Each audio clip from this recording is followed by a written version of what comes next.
Halo Midikers, gimana kabarnya? Sehat? Di video kali ini Mimin akan membawakan alur cerita dari film berjudul White Card yang dirilis pada tahun 2015.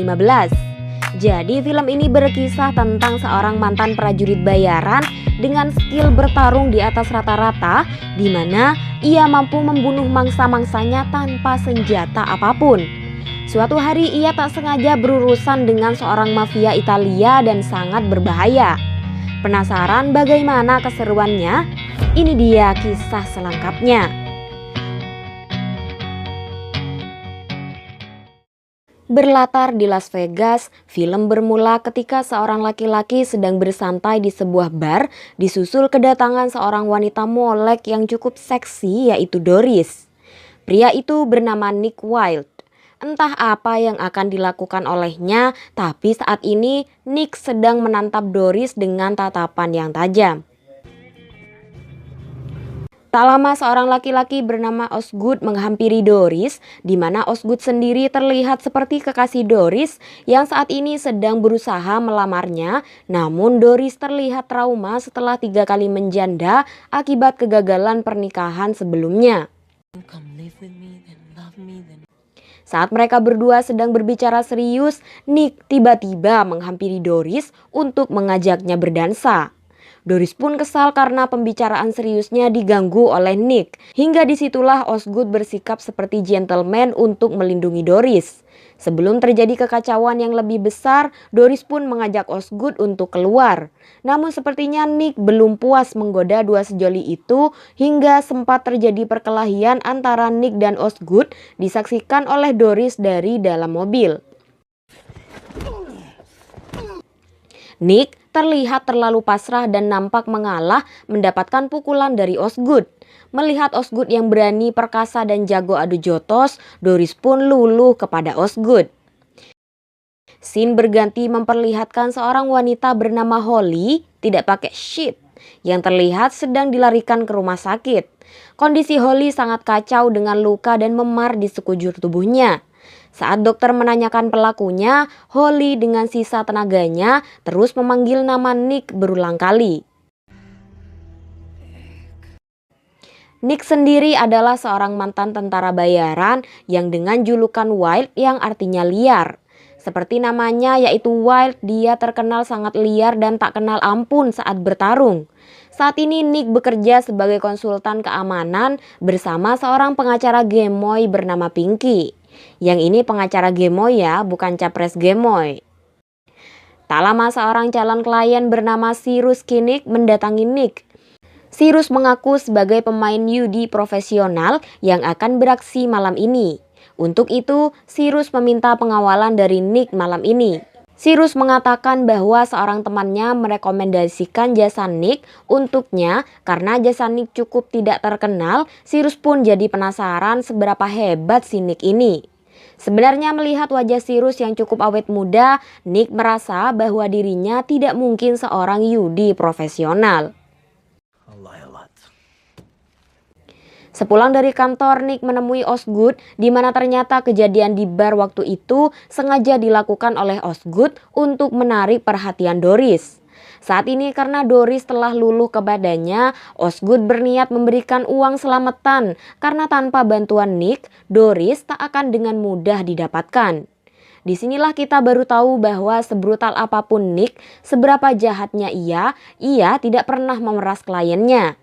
Ia hanya mengambil bayaran persis seperti yang dijanjikan tanpa bonus sedikit pun.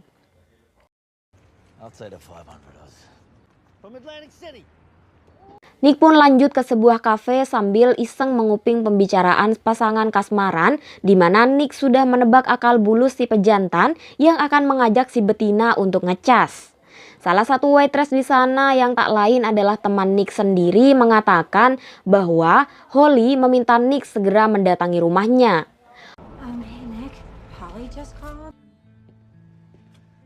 Holly adalah salah satu teman baik Nick, di mana Nick dibuat terkejut saat melihat wajah Holly berantakan, penuh dengan memar dan luka di sana-sini. Kepada Nick, Holly mulai menceritakan apa yang terjadi kepadanya. Malam itu saat Holly menjajakan dagangannya, tepatnya di sebuah hotel bernama Golden Nugget, 3 orang bertubuh kekar tiba-tiba membawanya secara paksa ke sebuah kamar kelas presiden suite di hotel itu. Satu di antara mereka yang bisa dipastikan adalah bosnya melakukan pelecehan seksual kepada Holly hingga babak belur. Setelah puas dengan Holly, 2 orang pengawalnya lalu membawa Holly tepat di parkiran rumah sakit. Untuk itu Holly meminta bantuan Nick untuk balas dendam. Menurut Holly, hanya Nick satu-satunya orang yang bisa diandalkan dan mampu membantunya. Namun secara tak terduga, Nick menolak mentah-mentah permintaan Holly karena ia merasa ragu dan menilai bahwa cerita Holly terlalu dibuat-buat.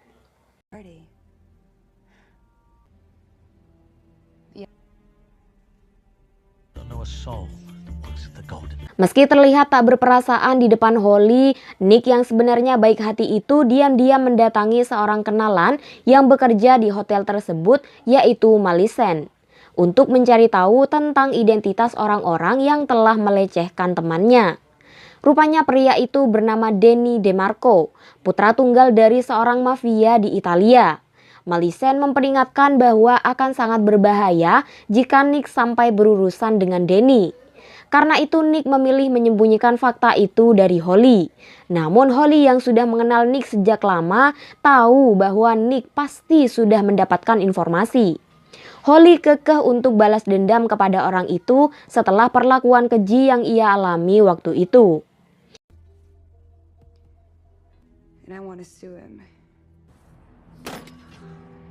Singkat cerita, malam hari pun tiba. Malam ini Nick menemani Cyrus mendatangi kasino terbesar di Las Vegas. Nick yang awalnya menyangka bahwa Cyrus adalah penjudi profesional, anggapan itu dipatahkan saat melihat Nick bertaruh hanya dengan $10. Di sana Nick mengenal seorang bandar judi bernama Cassandra. Tak ingin menyia-nyiakan waktu bersama Cyrus, Nick memilih untuk mendatangi Holly dan mengungkap identitas si penjahat kelamin kepadanya. Holly yang awalnya berniat menuntutnya malah berubah pikiran dan meminta bantuan Nick untuk mengancam Danny malam ini.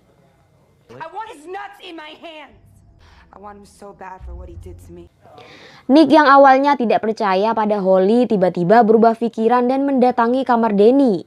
Untuk masuk ke sana, Nick membawa nama Baby, salah satu mafia besar di Las Vegas, hingga Nick pun diizinkan masuk. Tanpa basa-basi dan rasa takut sedikit pun, Nick langsung membahas tentang Holly di hadapan Danny.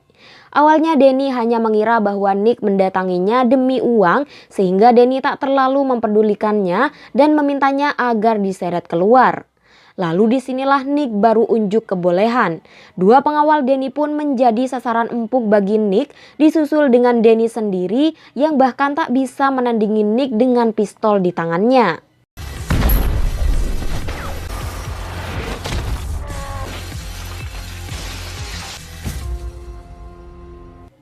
Tak lama saat mereka bertiga berhasil dihajar habis-habisan, datanglah Holly. Holly pun memperlakukan Danny persis seperti perlakuannya yang ia terima. Berbekal gunting tajam yang ia bawa, Holly mengancam akan memotong burung perkutut dan lato-lato milik Danny. Danny pun ketakutan setengah mati jika burung perkututnya itu sampai dicabik-cabik oleh Holly.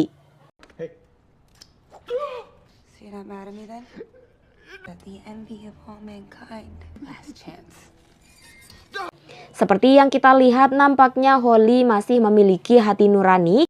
Ia tidak jadi melakukan malpraktik sunat pada Danny dan meninggalkan mereka bertiga.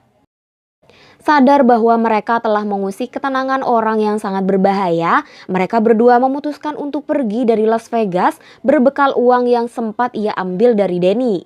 Tanpa basa-basi, Holly pun langsung pergi dengan perasaan puas karena berhasil membalaskan dendam kepada Danny. Sementara Nick alih-alih pergi dan membuka warung geprek dengan uang yang ia miliki, Nick malah membawa uang itu sebagai modal untuk melakukan tindakan maksiat, yaitu berjudi. Nick pun bermain dengan Cassandra, di mana entah karena beruntung atau memang sudah kong kali kong dengan Cassandra, Nick mendapatkan kemenangan secara beruntun. Hingga saat ini uang modalnya telah meningkat berkali-kali lipat. Melihat itu, seorang bandar lain tertarik untuk menggantikan Cassandra, namun tentu Nick tak mau melanjutkan permainan karena ia berpikir sejak tadi Nick bukannya beruntung, melainkan Cassandra sengaja membuatnya menang. Blackjack, Jesus.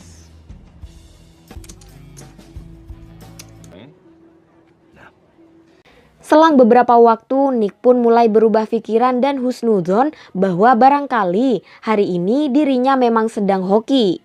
Nick pun kembali ke papan judi dan melanjutkan permainan.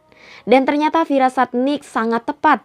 Nick tetap memenangkan permainan berkali-kali meskipun tanpa kong kali kong dengan si bandar.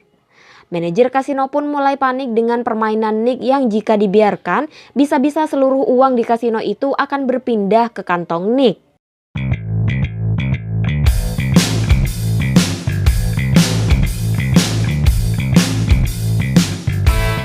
Permainan pun berakhir dengan tumpukan koin bernilai $500.000 yang berhasil dimenangkan oleh Nick. Setelah mendapat kemenangan besar, Nick mulai merencanakan sebuah trip ke Korsika untuk menghabiskan uang itu sekaligus menghindar dari kejaran anak buah Danny dalam beberapa tahun ke depan. Dan ternyata dalam beberapa detik kemudian, Nick mendapat bisikan dari Shaitani Rojim yang membangkitkan gairah kerakusan si Nick sehingga ia merasa tertantang untuk melakukan sekali lagi perbuatan maksiat itu dengan seluruh uang yang ia miliki saat ini.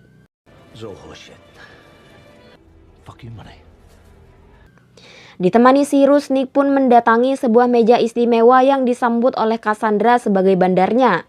Siapapun yang duduk di meja itu akan menjadi pusat perhatian semua orang yang berada di kasino itu karena tempat itu dikhususkan untuk para konglomerat dengan jumlah uang di luar nalar.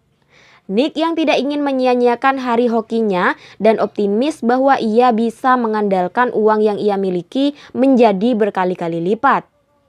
Pada perjudian terakhirnya ini sepertinya Dewi Fortuna tidak berpihak pada Nick. Hingga yang tadinya baru saja merasakan sensasi sebagai orang kaya baru harus kehilangan seluruh uangnya dalam sekejap.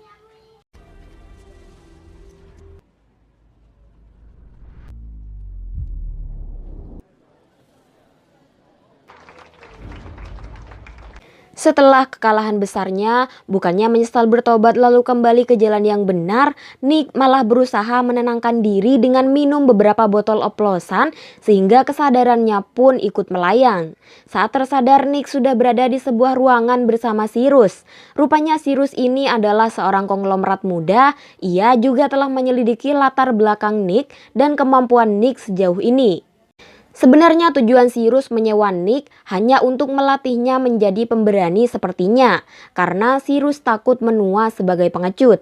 Mendengar penjelasan Cyrus, entah kenapa Nick malah marah dan pergi dari ruangan itu. Don't go. We can help each. This one's on me, Nick. Looks like you need it. Tak lama beberapa orang suruhan Danny datang untuk membawa Nick ke hadapan tuannya. Tentu saja Nick tidak diam saja. Ia menghadapi seluruh anak buah Danny dengan tangan kosong sehingga mereka dengan skill yang jauh di bawah Nick berhasil dibereskan saat itu juga.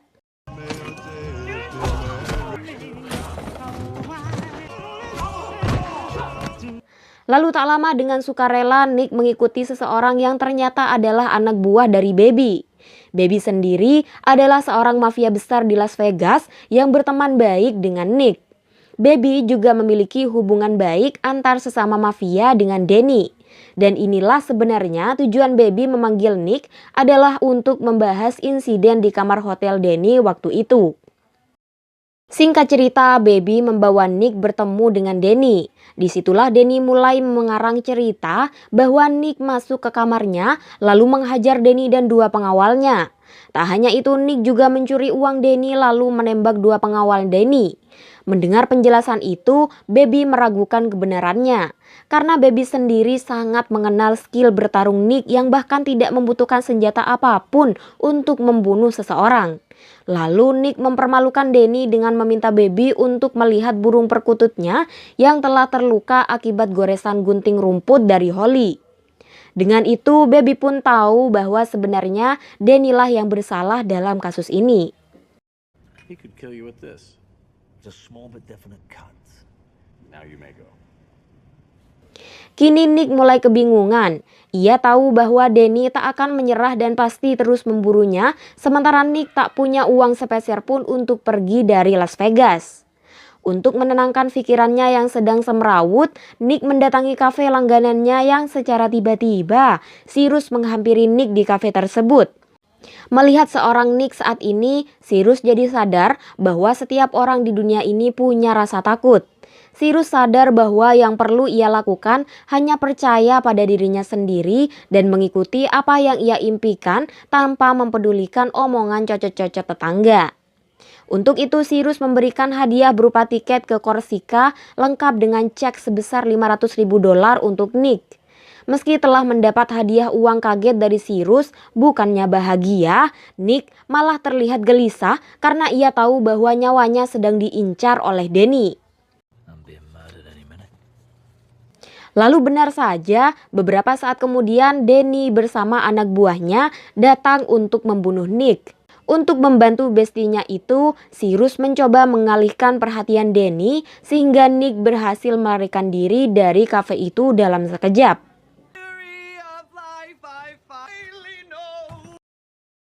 Saat tiba di luar, Danny sama sekali tak melihat keberadaan Nick di atas dinding kafe.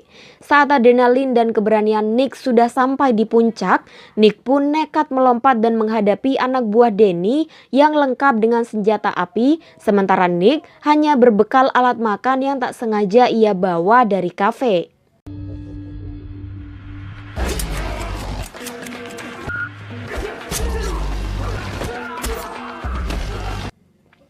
Singkat cerita, berkat kelincahan dan skill tingkat dewa dari Nick, Danny bersama seluruh anak buahnya berhasil dibabat habis oleh Nick.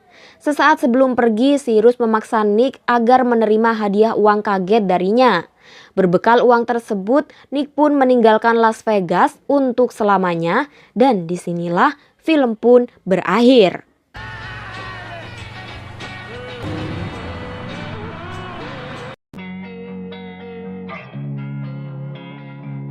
Menurut Mimin ya, skill Nick memang jauh di luar nalar. Ia tangkas sekaligus cerdas. Gimana enggak, si Nick ini mampu mengubah semua benda di sekitarnya sebagai senjata mematikan. Satu pelajaran yang bisa dipetik dari film ini bahwa siapapun dan apapun latar belakangnya, seseorang yang berani berbuat jahat dan dosa maka harus berani pula menanggung akibatnya di kemudian hari. Karena setiap manusia diganjar setimpal dengan perbuatannya, baik ataupun buruk. Mimin ucapkan terima kasih buat kalian yang telah menonton sampai akhir. Jangan lupa klik komen, like, dan subscribe. Mimin pamit undur diri dan sampai jumpa di video selanjutnya.